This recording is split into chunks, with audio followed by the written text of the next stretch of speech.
Em uma noite chuvosa de outono em Lisboa, enquanto a família se reunia para o jantar de noivado, Maria, a noiva do meu irmão João, puxou-me para o lado no corredor escuro da casa antiga dos meus pais.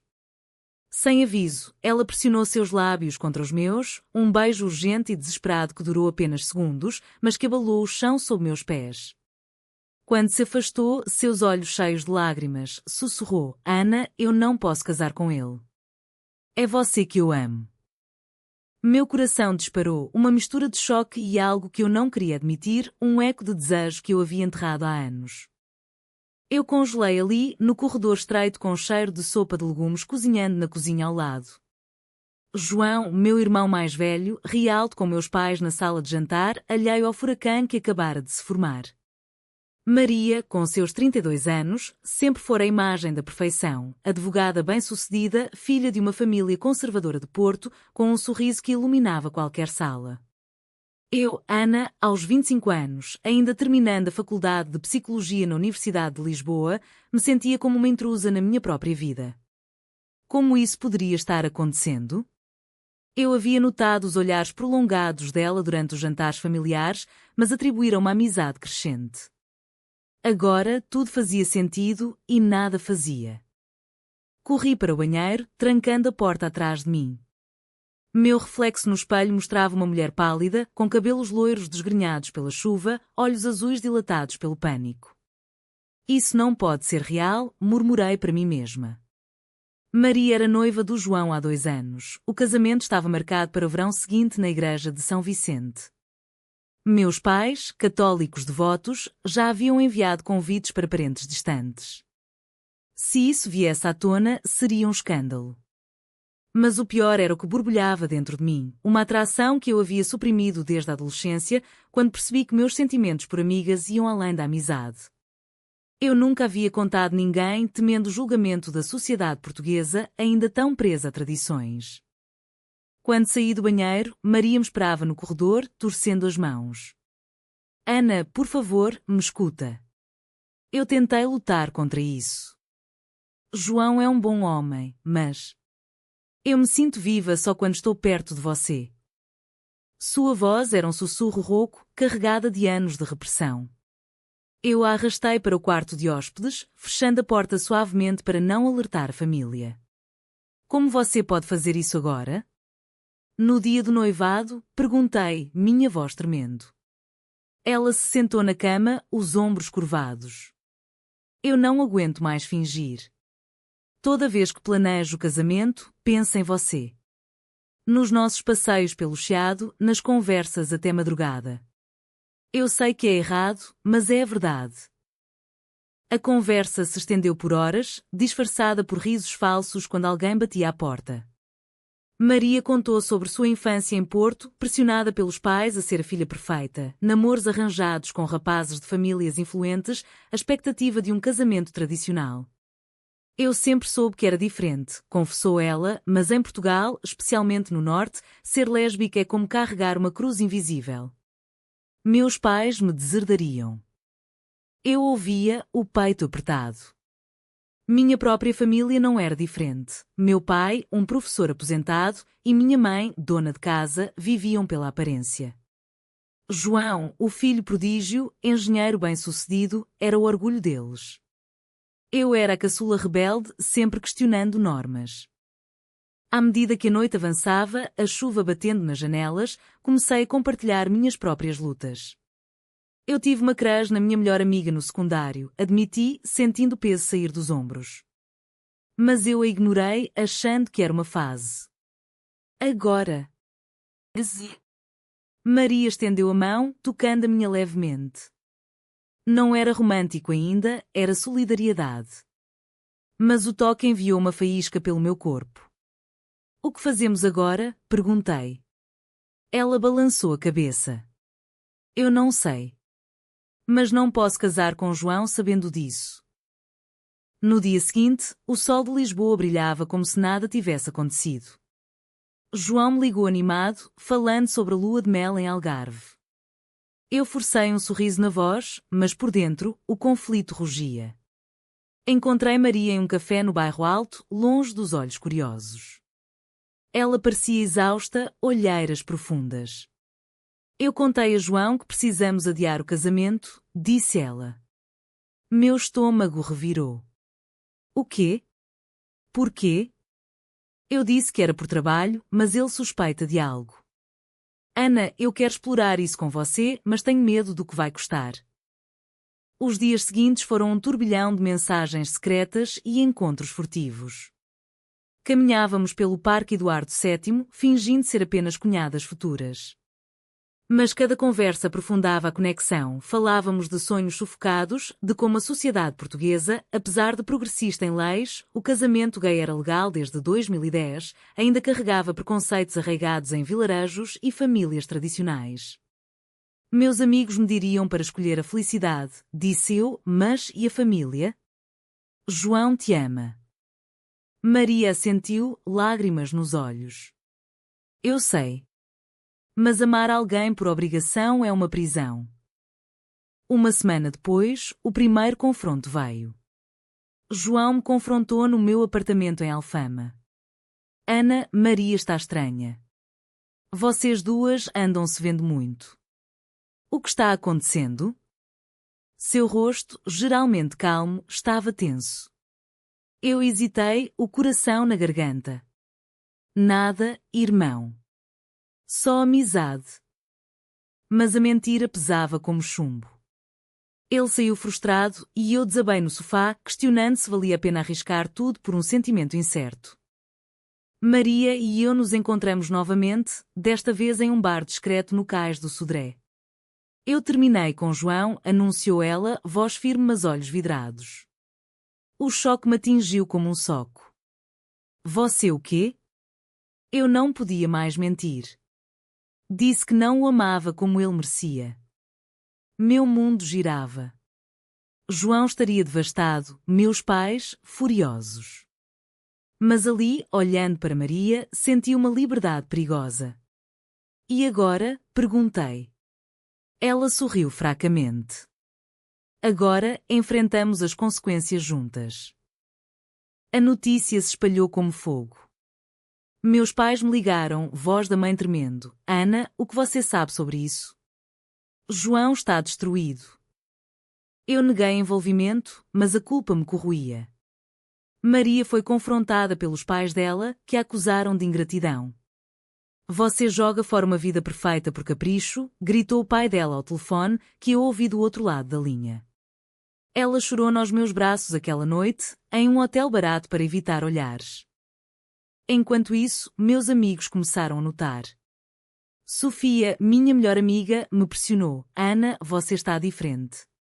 É por causa da Maria? Eu confessei parcialmente, e ela me alertou. Em Portugal, as coisas mudaram, mas não para todos. Pense no João. O conflito interno me consumia. Era certo trair a lealdade familiar por amor? Maria e eu passávamos noites discutindo ética, deitada em lençóis amassados, sem cruzar linhas físicas, ainda era sobre emoções cruas. O ápice do file veio quando João descobriu uma mensagem no celular de Maria. Ele invadiu meu apartamento, olhos vermelhos de raiva. É você? Minha irmã, gritou. Maria tentou intervir, mas ele a empurrou para o lado. Vocês duas me traíram.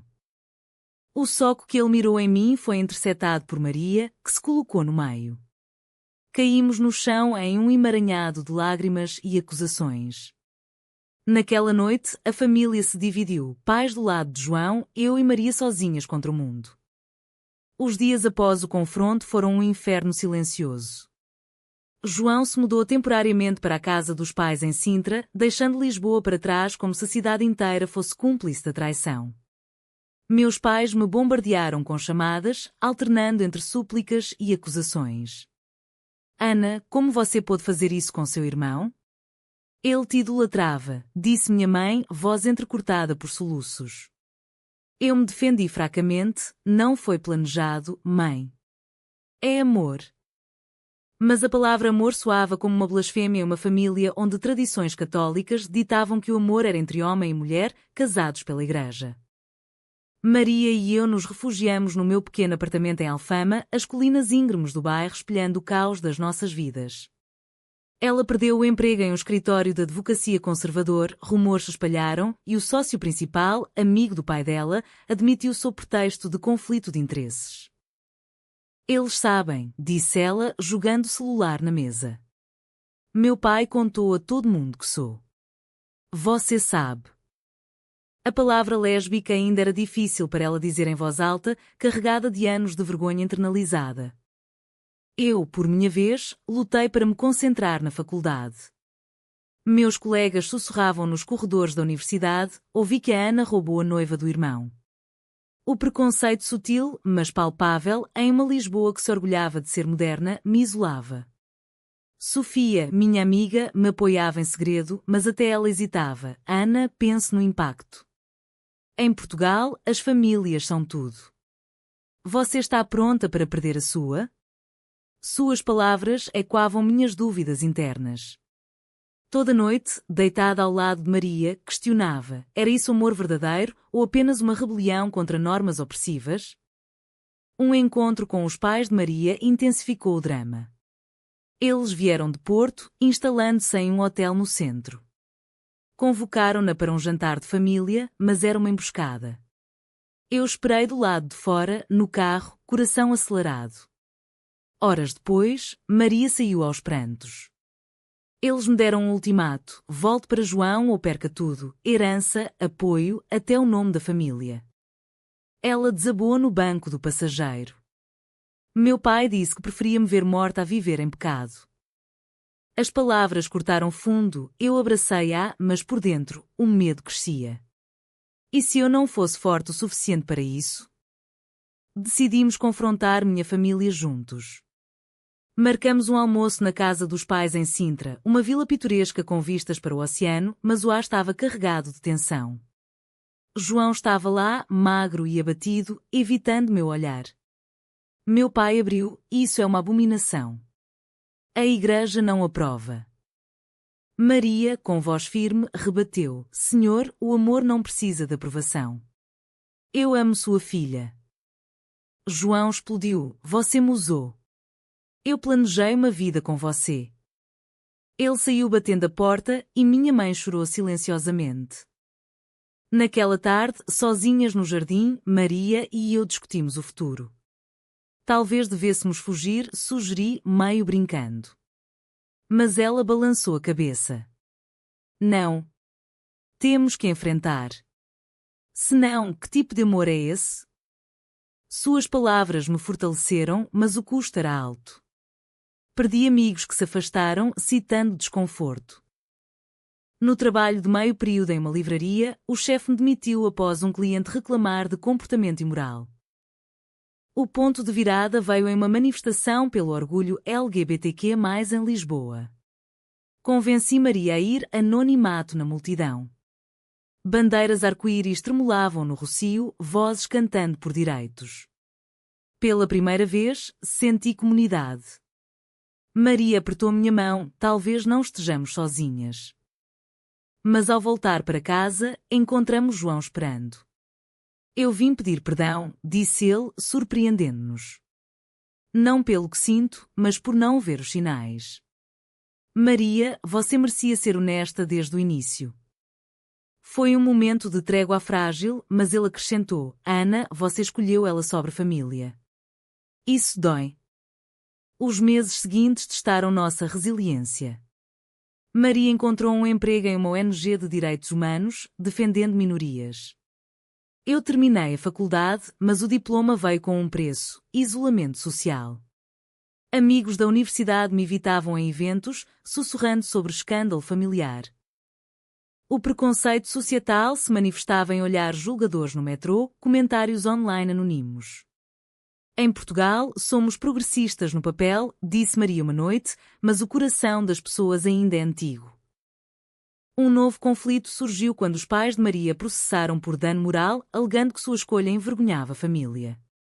O tribunal em Porto foi um circo, advogados questionando nossa relação como se fosse um crime. Senhorita Ana, você seduziu a ré? Perguntou o juiz, tom condescendente. Defendemo-nos com dignidade, mas o processo drenou nossas energias. Maria perdeu peso, noites insones atormentadas por pesadelos.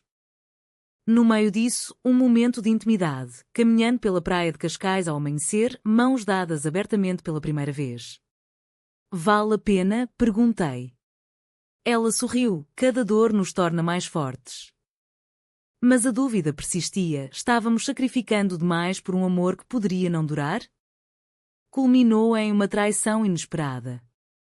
Sofia, minha amiga, revelou acidentalmente nossa localização para João, que apareceu com os pais. Vocês precisam parar isso, gritou meu pai. Maria enfrentou-os, ou nos aceitam ou nos perdem. Eles saíram, deixando um vazio. Naquela noite, chorei nos braços de Maria, questionando se a liberdade valia o exílio familiar. Com o processo judicial pendente, Maria e eu nos mudamos para um apartamento modesto no Porto, tentando recomeçar perto da família dela, uma decisão arriscada, mas necessária para confrontar as raízes do conflito. A cidade, com suas ruas de azulejos e o Douro serpenteando, parecia um labirinto de memórias para Maria. Aqui eu cresci fingindo, disse ela, olhando pela janela. Eu trabalhava remotamente como assistente de pesquisa em psicologia, focando em estudos sobre identidade sexual, ironicamente inspirada pela nossa história. O julgamento começou em uma corte fria, cheia de olhares curiosos. O advogado dos pais de Maria pintou-nos como vilãs, esta relação destruiu uma família respeitável. Testemunhas, incluindo ex-colegas, depuseram contra ela, citando comportamento inadequado. Eu testemunhei, voz trêmula, o amor não é uma escolha, é quem somos. O juiz, um homem idoso, ouvia impassível. Fora da corte, manifestantes de grupos conservadores protestavam, cartazes com protejam a família tradicional. Sentimos o peso da sociedade portuguesa, onde avanços legais colidiam com valores arraigados. João apareceu no segundo dia, surpreendendo a todos. Ele testemunhou a favor de Maria. Eu a amava, mas ela merece ser feliz. Não foi traição, foi honestidade atrasada. Seus olhos encontraram os meus, uma mistura de dor e aceitação. Meus pais, assistindo da plateia, pareciam abalados. Após o depoimento, ele me abraçou. Ana, eu te perdoo. Mas ainda dói. Foi um passo para a reconciliação, mas o dano era profundo. Maria sofreu um colapso após uma sessão particularmente dura, onde seu pai a chamou de decepção. No hospital, diagnosticaram estresse agudo. Segurando sua mão, prometi, vamos superar isso. Mas internamente, debatia, era ético persistir quando causava tanto sofrimento? Amigos online, em fóruns LGBTQ+, nos apoiavam, compartilhando histórias semelhantes de rejeição familiar em Portugal. Ao voltar ao apartamento, encontramos uma carta dos meus pais, estamos tentando entender. Venham para casa. Foi um vislumbre de esperança, mas Maria hesitou, e se for uma armadilha? Decidimos ir, dirigindo para Sintra em silêncio tenso. No jantar, a conversa foi cautelosa. Meu pai admitiu, eu cresci em uma era diferente. Mas ver João sofrendo. E vocês também. Minha mãe chorou, eu só quero minha família de volta. Maria falou, isso inclui nós duas? Eles assentiram relutantemente. Mas a paz foi efêmera. Os pais de Maria intensificaram a pressão, congelando suas contas bancárias. Sem dinheiro, lutamos para pagar aluguel. Eu vendi joias herdadas, um sacrifício simbólico. Estamos pagando o preço da autenticidade, disse Maria, amarga. Um emprego temporário como garçonete humilhou, servindo clientes que a reconheciam do escândalo. Um novo aliado surgiu, uma tia de Maria, liberal, que nos ofereceu abrigo. Em sua casa em Braga, encontramos respiro. Ela compartilhou, eu vivi escondida por décadas. Vocês são corajosas. Inspiradas, Maria começou a escrever um blog anónimo sobre experiências lésbicas em Portugal, ganhando seguidores. Isso nos dá propósito, disse ela. O julgamento terminou com uma vitória parcial. O juiz rejeitou as reivindicações financeiras, mas advertiu sobre responsabilidade moral. Os pais de Maria cortaram contato definitivo. Você está morta para nós, disse a mãe dela. Maria desabou, mas emergiu mais forte. Agora sou livre. De volta a Lisboa, reconstruímos. Eu comecei terapia, lidando com culpa. Maria se juntou a grupos de apoio, compartilhando histórias. Nossa relação aprofundou, mas com cicatrizes, discussões sobre lealdade, medo de abandono. Um confronto final com João selou o capítulo. Em um café no Chiado, ele disse: Eu encontrei alguém novo. Quero que vocês sejam felizes.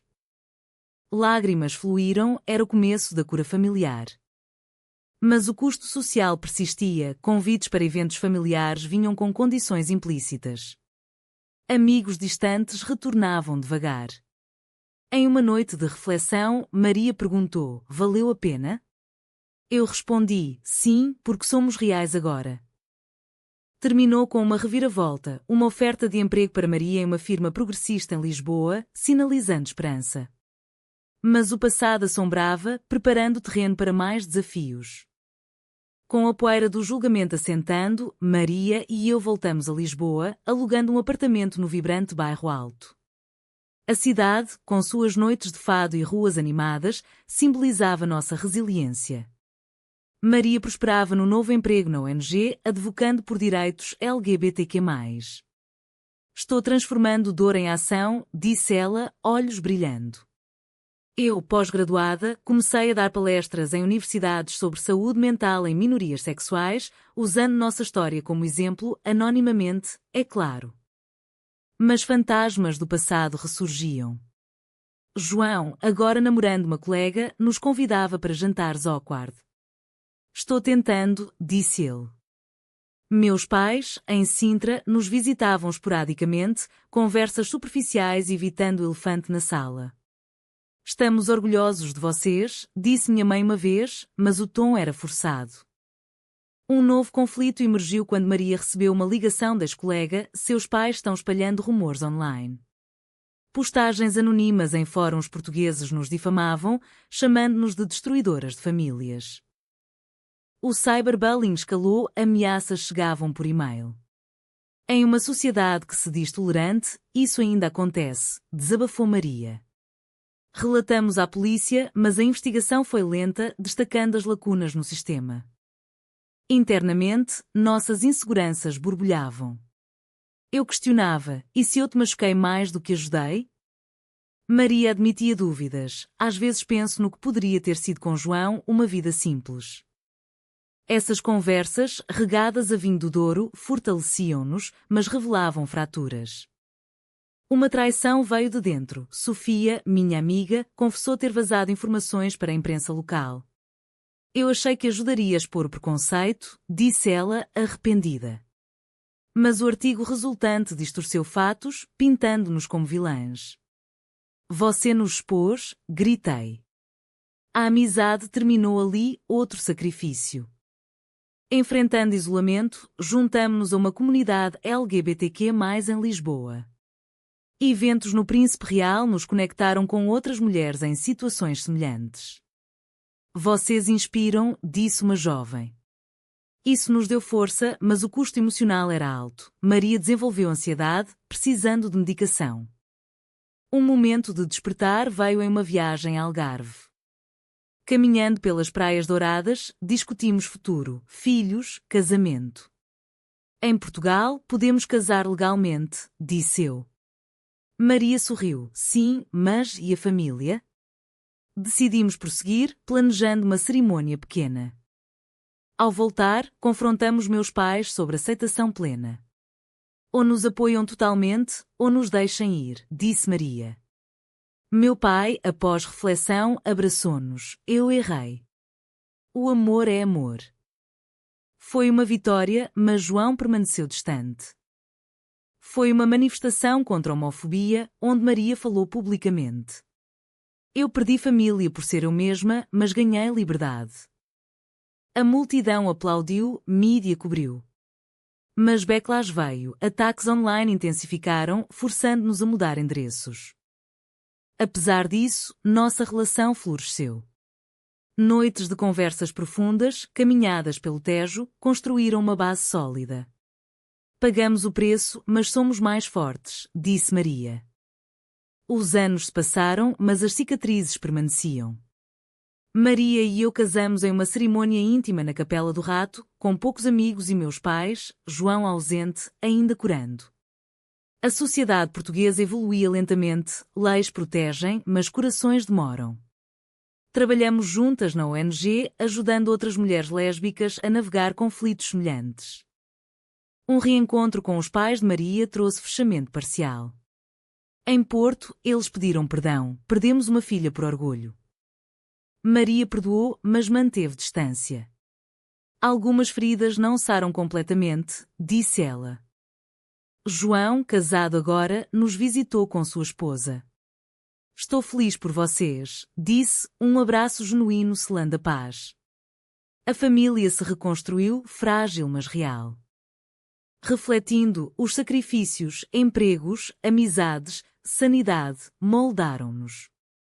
Foi certo escolher amor sobre tradição? Perguntei uma noite. A história nos ensina que verdades ocultas destroem mais que revelações. Mas, no final, foi certo priorizar a autenticidade sobre a aprovação social?